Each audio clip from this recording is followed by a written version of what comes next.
welcome to the Deep Dive. Our mission today is deceptively simple.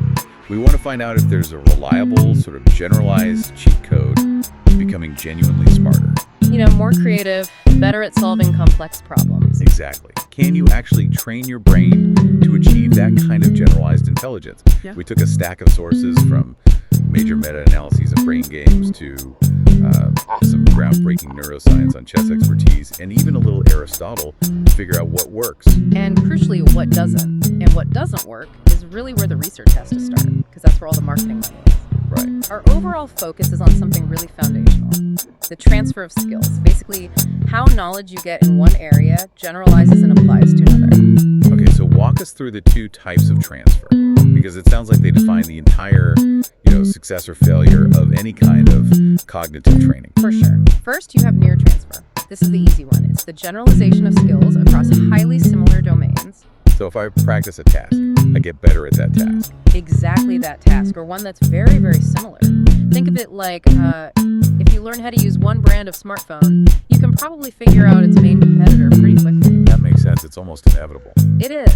But then there's the holy grail, far transfer. This is the big one. It's the transfer of skills across domains that are, weakly related or not related at all. Okay, so this requires you to get the underlying principles. Precisely. You have to rely on shared conceptual or abstract features.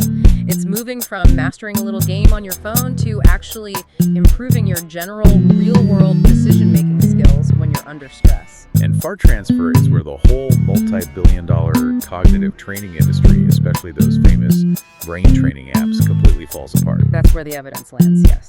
The promise of these programs was that by training a specific function, like your working memory, you'd see these global improvements, a generalized brain boost. But the evidence just isn't there. For far transfer, it's overwhelmingly negative. Let's get specific, because our sources cited a 2017 study that really put this to the test. They did. Researchers set up this 10-week study, and they pit popular brain training games, including ones from Lumosity, against computer games that were designed only for fun. Like Tetris or something. Yeah, exactly. Basic simulators, things like that. They wanted to see if the Lumosity players improved beyond just, their ability to play the game itself.